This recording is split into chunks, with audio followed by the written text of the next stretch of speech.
Trump کے صدر منتخب ہونے کے بعد عالمی صحافتی اداروں میں دنیا کے بڑے تنازعات پر ٹرمپ کی ممکنہ پالیسیز پر تجزیے اور تبصرے شائع ہو رہے ہیں، اور سب کی نظریں اب اس بات پر ہیں کہ کیا ٹرمپ عالمی تنازعات جیسا کہ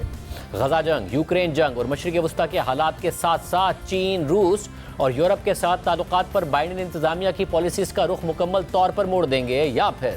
تھوڑے بہت رد و بدل کے ساتھ ٹرمپ کو انہی پالیسیز کو جاری رکھنا پڑے گا۔ واضح ہے کہ ٹرمپ ان تنازعات پر الیکشن مہم کے دوران اپنی پوزیشن امریکی عوام کے سامنے رکھ چکے ہیں، جو کہ بائیڈن انتظامیہ کی پالیسی سے یکسر مختلف ہے، اور اس پر عمل کرتے وقت ٹرمپ کو بڑے چیلنجز کے ساتھ ساتھ ملک کے اندر اور باہر سے شدید مخالفت کا سامنا بھی کرنا پڑ سکتا ہے، اور امریکہ کے دوست ممالک اور اتحادی بھی ٹرمپ کی ممکنہ پالیسیز کے حوالے سے فکر مند دکھائی دے رہے ہیں۔ اور اس حوالے سے بی بی سی میں شائع ہونے والے تجزیوں کے مطابق یوکرین جنگ سے متعلق ڈونلڈ ٹرمپ نے وعدہ کیا تھا کہ وہ یوکرین کے صدر زیلنسکی کو روس کے صدر پیوٹن کے ساتھ کسی ڈیل پر پہنچنے پر قائل کر لیں گے۔ یہ ایک ایسی ڈیل بھی ہو سکتی ہے جس کے نتیجے میں شاید یوکرین کو اپنا کچھ زمینی رقبہ کھونا پڑ جائے۔ یوکرین کو یہ خوف بھی لاحق ہوگا کہ ٹرمپ کے دور میں فوجی اور مالی امداد میں کمی آئے گی، لیکن یہاں یہ بات غیر واضح ہے کہ پیوٹن یوکرین کے ساتھ کوئی معاہدہ کرنا بھی چاہیں گے یا نہیں، لیکن اگر روس لڑائی جاری رکھتا ہے تو شاید ٹرمپ یہ نہ چاہیں کہ یوکرین ان کی نگرانی میں شکست کھا جائے۔ ایسا لگتا ہے کہ ٹرمپ اس خطے میں بڑھنے والے تناؤ کے امکانات سے بھی خوفزدہ نہیں ہیں۔ ساتھ ہی ٹرمپ نے منتخب ہونے کی صورت میں اس تنازع کو 24 گھنٹوں کے اندر اندر ختم کرنے کا وعدہ بھی کیا ہے۔ کچھ تجزیہ کاروں کا کہنا ہے کہ شاید وہ یوکرین کی امداد میں اضافہ بھی کر دیں، مگر ٹرمپ 2022 میں روس کے یوکرین پر حملے کے بعد یوکرین کو دی جانے والی اربوں ڈالرز کی امریکی فوجی امداد پر لمبے عرصے سے تنقید بھی کرتے آئے ہیں، اور ساتھ ہی ٹرمپ یوکرین کے صدر زیلنسکی کو ایک بہت بڑا سیلز مین بھی قرار دے چکے ہیں، اور تنزیہ طور پر کہہ چکے ہیں کہ زیلنسکی امریکی کانگریس کے ہر دورے پر 100 ارب ڈالرز لے جاتے ہیں۔ بی بی سی نے اپنے تجزیے میں مشرق وسطیٰ سے متعلق لکھا ہے کہ ٹرمپ کے دوسرے دور اقتدار میں شاید اسرائیلی وزیر اعظم نیتنیاہو کو حماس، حزب اللہ اور ایران کے خلاف کارروائیاں کرنے میں زیادہ چھوٹ حاصل ہوگی۔ ایسے میں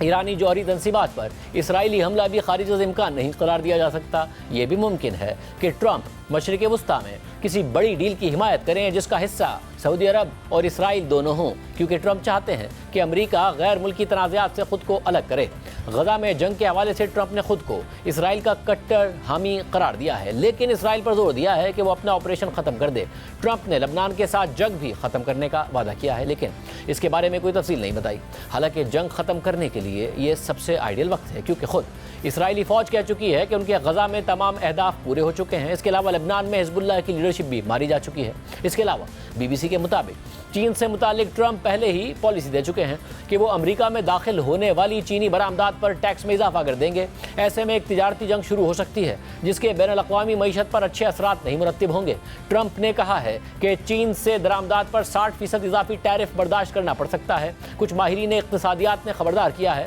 کہ اس طرح کے اقدامات سے عام امریکی شہریوں کے لیے اشیاء کی قیمتیں بڑھ سکتی ہیں۔ اس کے علاوہ بی بی سی کے مطابق یورپ کے بارے میں ٹرمپ پوری کوشش کریں گے کہ یورپ اپنے دفاع پر خود زیادہ پیسے خرچ کرے، اور وہ شاید امریکہ آنے والی یورپی مصنوعات پر بھی ٹیکس بڑھا دیں گے۔ کچھ تجزیہ کاروں کا کہنا ہے کہ ٹرمپ کا کوئی بھی ایسا اقدام یورپ پر دباؤ ڈالے گا کہ وہ اپنے دفاع پر پیسے خرچ کریں، معاشی اصلاحات لائیں اور چین کے حوالے سے پالیسی پر نظر ثانی کریں۔ ٹرمپ الیکشن مہم کے دوران اپنی اندرونی پالیسیز سے متعلق بھی کچھ متنازع اعلانات کر چکے ہیں۔ انتخابی مہم کے دوران ٹرمپ نے امریکہ میں دستاویزات کے بغیر مقیم تارکین وطن کو بڑے پیمانے پر ملک بدر کرنے کا وعدہ کیا ہے۔ ساتھ ہی ساتھ ٹرمپ 6 جنوری 2021 کو الیکشن کے نتائج کو قبول کرنے سے انکار کرتے ہوئے کیپٹل ہل پر حملے اور فسادات میں ملوث اپنے حامیوں کے لیے معافی کا اعلان بھی کر چکے ہیں۔ بی بی سی کے مطابق ٹرمپ نے کہا ہے کہ وہ 6 جنوری 2021 کو واشنگٹن ڈی سی میں فسادات کے دوران جرائم کے مرتکب افراد میں سے کچھ کو آزاد کر دیں گے۔ ٹرمپ کا کہنا ہے کہ ان میں سے بہت سے لوگ غلطی سے قید ہیں۔ اس کے علاوہ ٹرمپ نے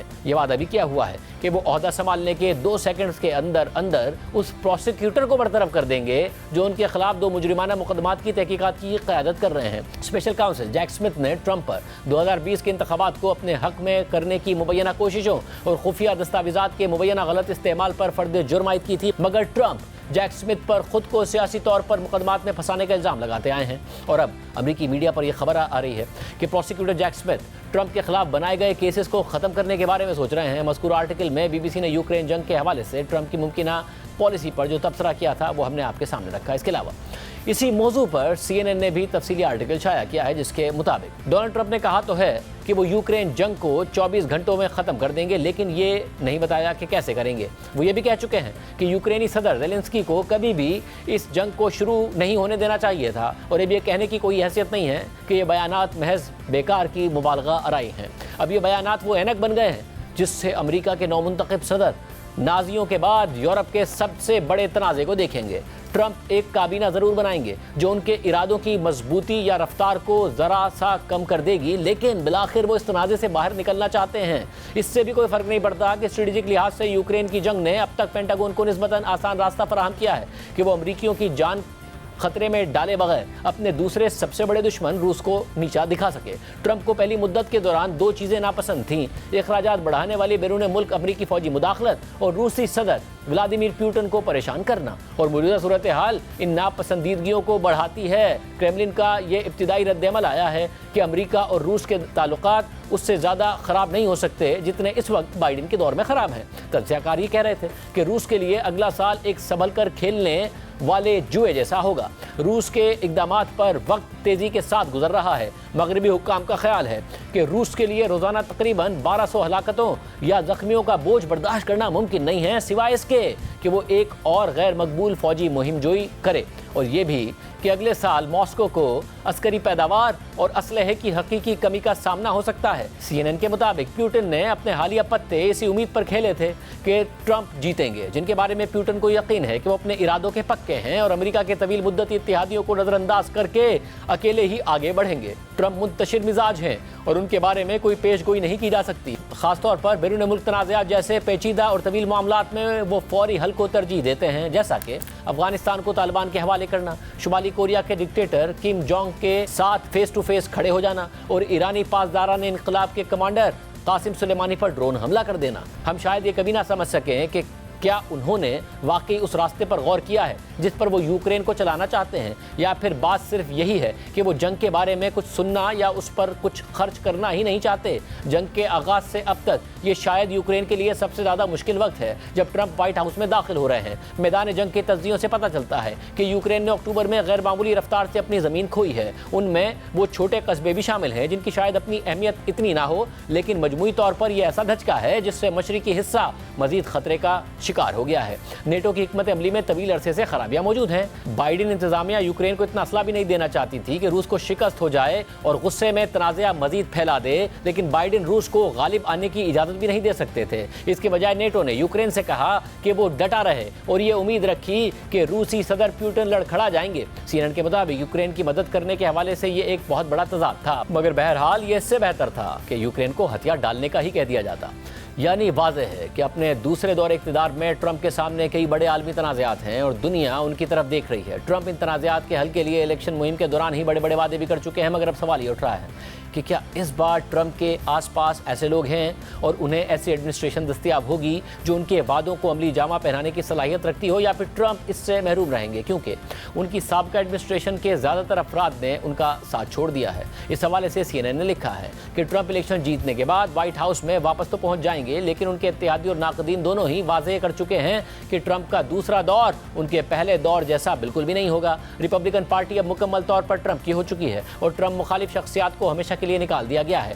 ट्रंप ओवल ऑफिस में एक बार फिर काम करने के तजर्बे और इस शिकवे को साथ लेकर दाखिल होंगे जिसमें वो ये समझते हैं कि सिस्टम ने उन्हें कैसे नाकाम किया। ट्रंप इस मरतबा 2016 के इलेक्शन के बरक्स इलेक्टोरल कॉलेज वोटों में बढ़तरी के साथ साथ पॉपुलर वोट्स में भी जीत रहे हैं, जिससे उन्हें मुल्क गिर मैंडेट मिलने का दावा करने का मौका मिल गया है, जिससे महरूमी पर वो पिछली बार फ्रस्ट्रेशन का शिकार थे। मगर इस बार ट्रंप को कुछ अहम शख्सियात का साथ हासिल नहीं होगा। CNN के मुताबिक वो अफराद जो ट्रंप के दौर में मामलात मुस्तहकम करने के लिए जाने जाते थे, जैसे कि chief of staff, defence secretaries, एक नेशनल सिक्योरिटी एडवाइज़र, एक नेशनल इंटेलिजेंस एडवाइज़र और एक अटॉर्नी जनरल, ट्रंप के किरदार और सलाहियतों के बारे में इल्जामात लगाते हुए उन्हें छोड़ चुके हैं और उनकी जगह मुशीरों और ओहदेदारों के एक ग्रुप ने ले ली है जो ट्रंप को काबू में रखने में दिलचस्पी नहीं रखते। ट्रंप के गलत इकदामात के खिलाफ एक दीवार के तौर पर काम करने के बजाय इस बार जो लोग ट्रंप के लिए काम कर रहे हैं वो ट्रंप के ही नजरियात को शेयर करते हैं और माजी के मुआवनीन के बरक्स उसूलों, रिवायात या कानून की परवाह किए बगैर ट्रंप के उन सख्त गिरवादों को बरकरार रखने का इरादा रखते हैं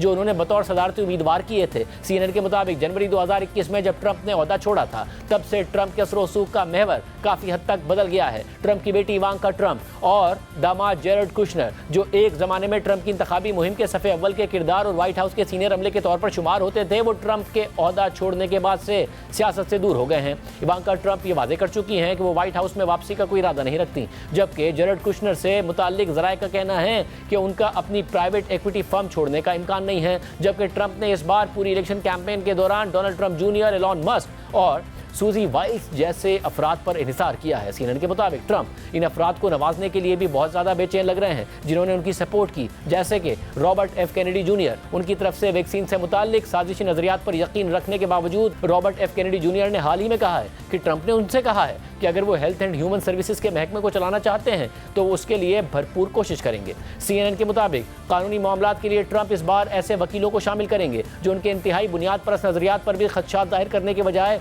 उनका कानूनी जवाब तलाश करने के लिए काम करेंगे। इसके अलावा कांग्रेस, जहां इत्तेदाल पसंद रिपब्लिकन कभी कभार ट्रंप के इंतहाई गैर रिवायती रवैये पर तनकीद करते थे, मगर अब उनमें ट्रंप से तकरीबन यकसां वफादारी पाई जाती है और साथ ही पिछले 4 सालों में सदारती इख्तियारात को महदूद करने की कोशिशें भी बड़ी हद तक नाकाम हो गई हैं और ट्रंप मुखालिफ रिपब्लिकन या तो रिटायर हो चुके हैं या वोट आउट किए जा चुके हैं।